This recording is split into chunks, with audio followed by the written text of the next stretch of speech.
देशवासियों को निश्चित रूप से गौरवान्वित करती है।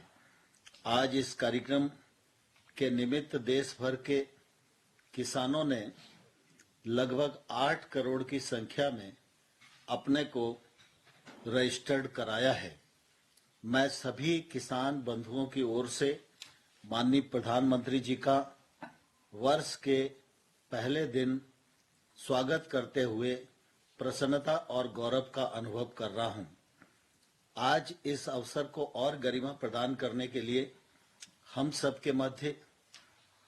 माननीय मुख्यमंत्री उत्तर प्रदेश, माननीय मुख्यमंत्री राजस्थान, माननीय मुख्यमंत्री कर्नाटक, माननीय मुख्यमंत्री हरियाणा, माननीय मुख्यमंत्री मध्य प्रदेश,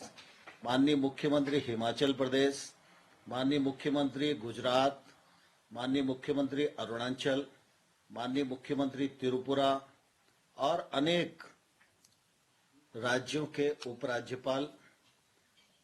और देश भर के कृषि मंत्रीगण, कृषि विज्ञान केंद्र, 2 लाख से अधिक सीएससी पर जुड़े हुए किसान, वैज्ञानिक,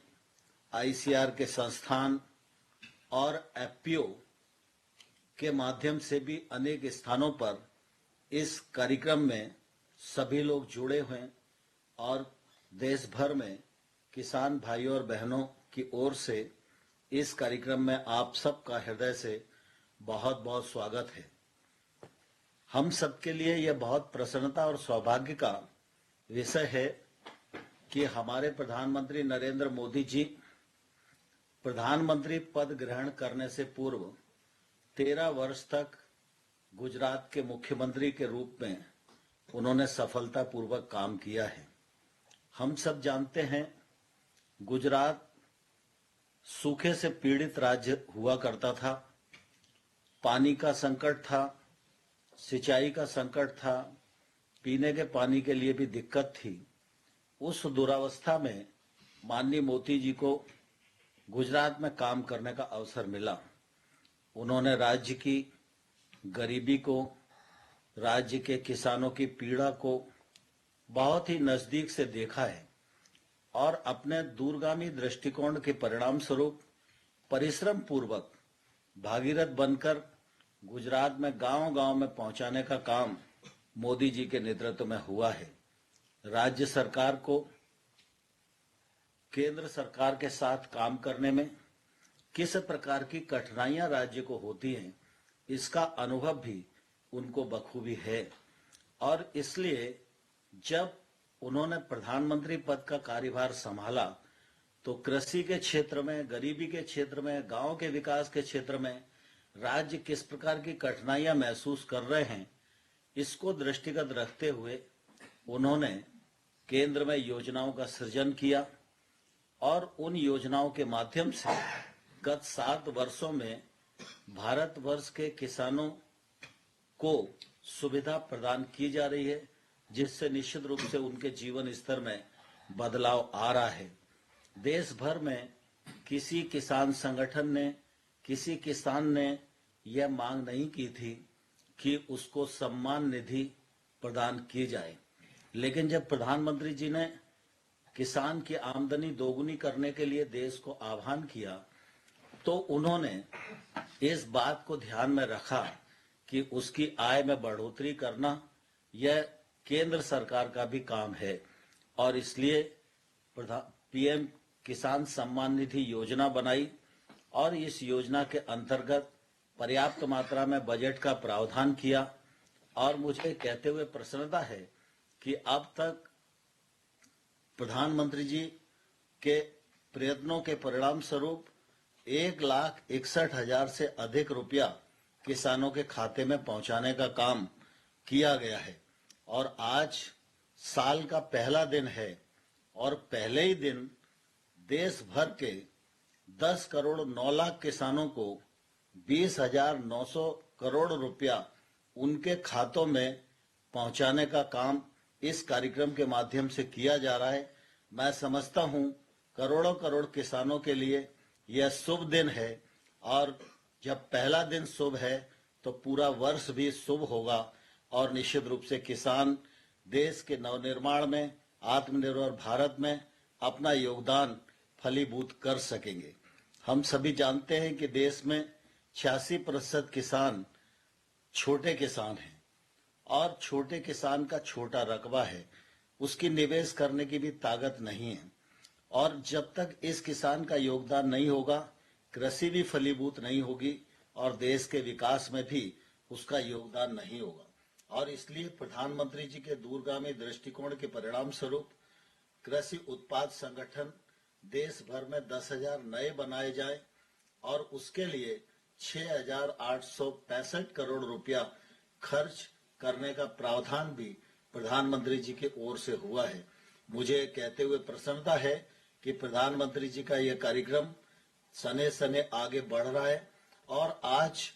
1,24,486 किसानों को भारत सरकार की ओर से पूंजी प्रदान करने का भी यह कार्यक्रम यहाँ संपन्न हो रहा है। मुझे इस बात की प्रसन्नता है कि प्रधानमंत्री जी जब किसान की आय बढ़ाने की बात करते हैं तो निश्चित रूप से उसकी उत्पादकता बढ़ना चाहिए और उसकी लागत कम होनी चाहिए। उसकी लागत कम हो और हम कृषि आधानों के लिए दूसरे लोगों पर निर्भर न रहें, आयात पर निर्भर न रहें, इसलिए प्रधानमंत्री जी ने प्राकृतिक खेती पर बल दिया। पिछले माह 16 तारीख को देश भर के करोड़ों करोड़ लोगों के बीच में, किसानों के बीच में भारतीय प्राकृतिक कृषि पद्धति खेती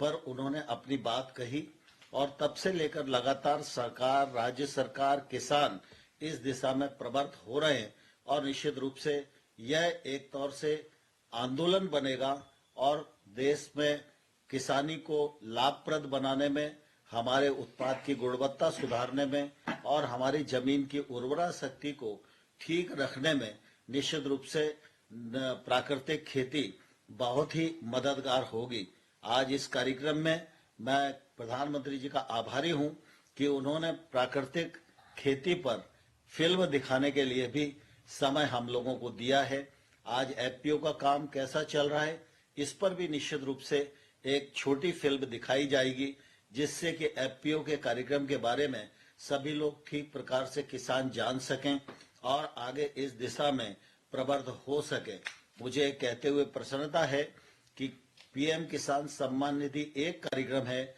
लेकिन प्रधानमंत्री जी यहीं तक नहीं रुके हैं। अनेक योजनाओं को उन्होंने सृजन किया है। 1 लाख करोड़ का इंफ्रास्ट्रक्चर फंड निश्चित रूप से खेती के क्षेत्र में जो निवेश को प्रोत्साहित कर रहा है, यह निश्चित रूप से किसान के जीवन स्तर को बदलने में आने वाले कल में मील का पत्थर साबित होगा। मैं इन सब कार्यक्रमों के लिए माननीय प्रधानमंत्री जी का हृदय से आभार प्रकट करता हूं और इस कार्यक्रम में जुड़े सभी गणमान्य महानुभावों और करोड़ों करोड़ किसान भाइयों और बहनों की ओर से माननीय प्रधानमंत्री जी का बहुत बहुत स्वागत करता हूं, बहुत बहुत अभिनंदन करता हूं। धन्यवाद। माननीय कृषि एवं किसान कल्याण मंत्री जी का धन्यवाद। अब हम माननीय प्रधानमंत्री से अनुरोध करेंगे कि वे पीएम किसान योजना की 10वीं किस्त 10 करोड़ 9 लाख किसानों को 20 करोड़ 946 करोड़ से अधिक की धनराशि अंतरित बटन दबा के करें। यह धनराशि किसानों के खाते में ट्रांसफर हो जाएगी।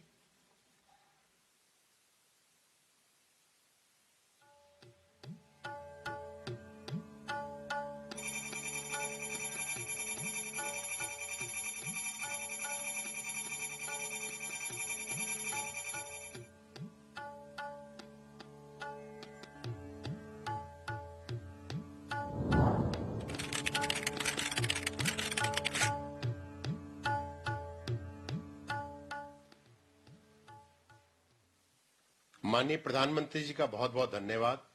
अब मैं माननीय प्रधानमंत्री जी से 10,000 एफपीओ गठन योजना के अंतर्गत आज 1.24 लाख किसानों को 14 करोड़ से अधिक की धनराशि इक्विटी के रूप में अंतरण करने का अनुरोध करूंगा। माननीय प्रधानमंत्री जी।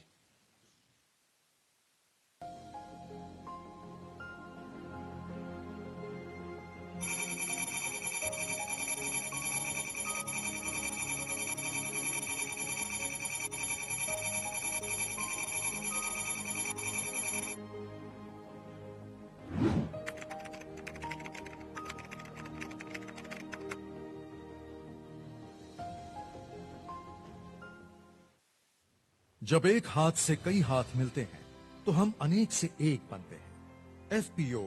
यानी किसान उत्पादक संगठन,